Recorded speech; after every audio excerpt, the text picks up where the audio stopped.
नमस्कार, स्वागत है आपका फील्ड स्टडी मंत्रा यूट्यूब चैनल पे। साथियों, यूपी ट्रिपल एस सी लेखपाल भर्ती परीक्षा से संबंधित आपको मालूम है 29 तारीख को एक एप्लीकेशन की सुनवाई हुई थी, जो आपको कोर्ट के द्वारा देखने को मिली, लेकिन उसका ऑफिशियल ऑर्डर अब जारी किया गया। लेट नाइट वीडियो है, थोड़ा सा आप देख लेना, आपके लिए एक काम की बात है। सीधी बात यह है, दूसरा कोर्ट केस जो था वो पर डिस्पोज्ड हो चुका है। अभी दिखाऊंगा मैं ऑफिशियल सारा का आपको नीचे। इसमें आप देखते हैं नीचे, अब देखो इसमें अब ये विषय है कि 30% होने वाला है या 45% होने वाला है, ये सब बाद का विषय है। लेकिन आप मैं ऑफिशियल ऑर्डर आपको दिखाता हूँ कि कितना इसमें माना गया है, कितना क्या किया गया है इसके बारे में। ठीक है साथियों, दिखाता हूँ ऑफिशियल ऑर्डर आपका इसका। देखो साथियों, आपका यही जो कोर्ट केस है वो है। अब मैं दिखा देता हूँ आपको, ये स्पेशल अपील्स था ये। और आपको एक कोर्ट केस नहीं है, इसमें दुनिया भर के कोर्ट केस लगे हुए हैं। देखो 744 और 770, 703, 723, 672 और 566, ये बहुत सारे कोर्ट केस हैं। लेकिन आपको जो मेन है वो है 19,573, आपको दिख रहा होगा। और ये इंटरलोक्यूटरी एप्लीकेशन जो होती है, अब देखो पहले सब पेंडिंग दिखा रहा था, लेकिन आप नीचे आते आते जाओ। अब नीचे आओगे तो आपको जो कोर्ट केस दिखेगा आपका, वो आपका डिस्पोज्ड हो गया है। ये देखो यहाँ पे, अब आपको दिख रहा हो शायद, ये 12/2023 classification listing application Radha Krishna Mishra और 17 अदर्स वो दिखा रहा है। अब यहाँ पर जो ये देखोगे यहाँ पर, तो ये 29/11/2023 का।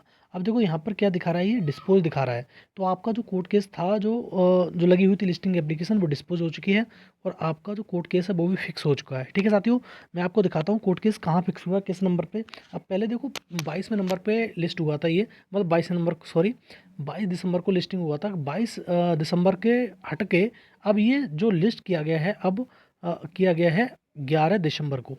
अब यहाँ पर देखोगे तो 429, और आपको जो ये लिस्टिंग है वो हो गया है, वो 11 दिसंबर को हो गया है। बहुत अच्छी बात ये है, 11 दिसंबर को। अब क्या 11 दिसंबर तक वेट करेगा थर्ड लिस्ट का आयोग? भाई सीधी बात है कि 11 दिसंबर तक। लेकिन इसमें दिक्कत ये है कि आपका जो कॉज लिस्ट टाइप देखोगे तो आप देखिएगा एडिशनल और अनलिस्टेड लिस्ट में लिस्ट हुआ है, ये फ्रेश लिस्ट में लिस्ट नहीं हुआ।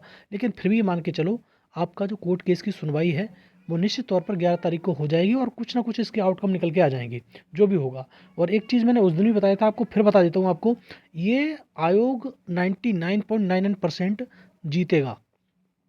ठीक है, और छात्रों की जो एप्लीकेशन है वो काम नहीं आएगी। रीज़न क्या है, आयोग का जो मत है, हाई कोर्ट में ज़्यादातर हमको ये देखने को मिलता है, हाई कोर्ट में आयोग ही जीत जाता है। तो आयोग इस बार फिर जीतेगा।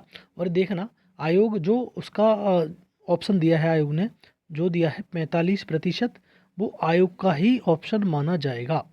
और जो 30% के लिए जो लगाया है, उसका नहीं माना जाएगा। देख लेना आप। लेकिन मैं तो कहता हूँ कि भाई कुछ भी हो, लेकिन इसका निर्णय आए और आपका रिजल्ट जल्दी से जल्दी आ जाए। और इसके बाद आपको थर्ड लिस्ट इससे पहले भी देखने को मिल सकती है, इसके बाद भी देखने को मिल सकती है, दोनों ही कंडीशन है। देखो, आयोग चाहेगा कि उज्ज्वला वाले प्रश्न को लेकर थर्ड लिस्ट काम चल रही है थर्ड लिस्ट पे, तो थर्ड लिस्ट पहले भी दे सकता है डीबी की, और थर्ड लिस्ट इसके बाद में भी दे सकता है। लेकिन ये मान के चलो 11 तारीख का आपका कोर्ट केस ये समाप्त होने वाला है, उसके बाद आगे कोर्ट केस नहीं जाएगा ये। और ये 11 तारीख को बिल्कुल निश्चित तौर पर समाप्त हो जाएगा, और 45 और 30% झंझट सब खत्म हो जाएगा। ठीक है साथियों, तो ये छोटी सी इन्फॉर्मेशन थी। अब इन्फॉर्मेशन अच्छी लगती है तो साथियों लाइक शेयर कर दिया करो, और चैनल को सब्सक्राइब कर लो, बेल आइकन जरूर दबा देना, जिससे मेरे आने वाले वीडियो के नोटिफिकेशन आपको समय से मिल जाएंगे। ठीक है साथियों, शुभ रात्रि।